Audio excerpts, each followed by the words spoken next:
राजधानी जयपुर ने सड़कों पर भिक्षा मांगकर जीवन यापन करने वाले भिक्षुक भी अब नौकरी कर सामान्य जीवन जी रहे हैं। सरकार द्वारा भिक्षुकों को ट्रेनिंग दी जा रही है, जिसके बाद वो नौकरी कर रहे हैं। क्या है सरकार का प्लान और कैसे ये भिक्षुक जी रहे हैं अपना नया जीवन, देखिए रिपोर्ट। हुनरमंद हो रहे भिक्षा मांगने वाले हाथ। पहले चरण में 100 भिखारियों को ट्रेनिंग, इनमें से 12 को नौकरी भी मिली। 18 से 45 आयु वर्ग के लोग ले रहे प्रशिक्षण के बाद कमा रहे मासिक वेतन। कहते हैं मान लो तो हार, ठान लो तो जीत। जी हाँ, हम ऐसा इसलिए कह रहे हैं क्योंकि हर किसी के अपने सपने होते हैं, चाहे वो व्यक्ति बड़ा हो या छोटा, अमीर हो या गरीब, या फिर वो सड़क पर भीख मांगकर अपना गुजारा करने वाला भिक्षुक ही क्यों नहीं। सबको आवश्यकता होती है सही दिशा की, जो व्यक्ति को अपने सपनों को पूरा करने में मदद करती है। आज के समय में हर किसी का कोई ना कोई सपना होता है। कोई खुद की कपड़ों की दुकान खोलना चाहता है, तो कोई नौकरी कर पैसे कमाने की चाहत रखता है। बस जरूरत होती है उसे अपने लक्ष्य को हासिल करने के लिए जी जान लगाकर मेहनत करने की। अगर हम बात करें जयपुर शहर के उन भिक्षुकों की जो सड़क पर भिक्षा मांगकर अपना जीवन यापन कर रहे थे, गहलोत सरकार ने अपने बजट में घोषणा की थी कि राजधानी को भिक्षुकों से मुक्त करना है। उसके बाद RSLDC ने इस प्रोजेक्ट पर काम शुरू किया और जयपुर पुलिस की मदद से 100 भिक्षुकों को पकड़ा। इसके बाद इनको प्रशिक्षण दिया। 105 दिन के प्रशिक्षण के बाद 12 लोगों ने तो 15 दिन की नौकरी भी कर ली है। ये लोग जेम्स एंड ज्वेलरी से लेकर अक्षय पात्र फाउंडेशन और निजी अस्पतालों की कैंटीन में पैकिंग का काम बखूबी कर रहे हैं। जिस तरह इन संस्थाओं ने आगे आकर इस तबके को समाज में बराबरी पर लाने का प्रयास किया, इसी तरह शहर के अन्य व्यवसायियों और संस्थाओं को भी आगे आकर नौकरी के रूप में इनकी सहायता करनी होगी, ताकि ये मुख्य धारा से जुड़ सके। एक प्रयास से कभी भीख के लिए उठने वाले हाथ अब हुनरमंद होकर पैसा कमाना सीख रहे हैं। इस पायलट प्रोजेक्ट को प्रदेश भर में लागू किया जाएगा। इन लोगों को लगता है कि कुछ वर्ष पहले यदि ऐसे ही काम करने लगते तो हम बहुत आगे होते। हम बात कर रहे हैं उन लोगों को सड़क किनारे रहकर अपनी जिंदगी गुजर बसर कर रहे थे। इनमें अधिकतर वो भिखारी थे। पायलट प्रोजेक्ट के तहत ऐसे ही 100 लोगों को पुलिस ने चिन्हित किया और उनको प्रशिक्षण देने का काम भोर यानी भिक्षुक ओरिएंटेशन एंड रिहेबिलिटेशन के तहत किया गया।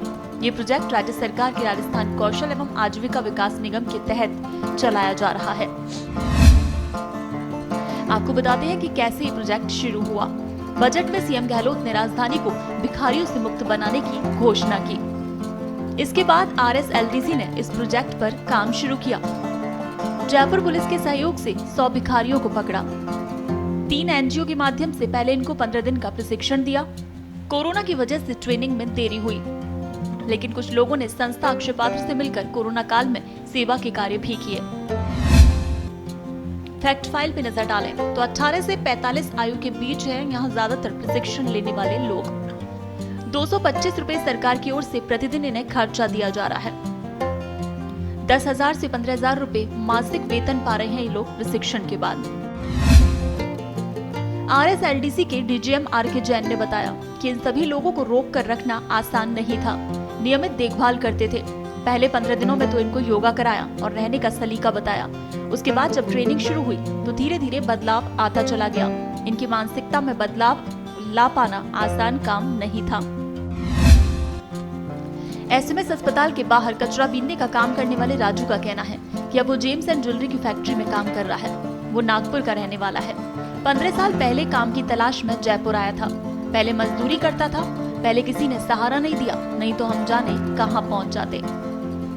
इसी तरह से बात की जाए बिट्टू चौहान की, तो बिट्टू ने बताया कि निजी अस्पताल की कैंटीन में काम में कुकिंग और पैकिंग का काम शुरू किया है। मध्य प्रदेश से 20 वर्ष पहले काम के सिलसिले में जयपुर आया था। परिजन बचपन में ही चले गए थे।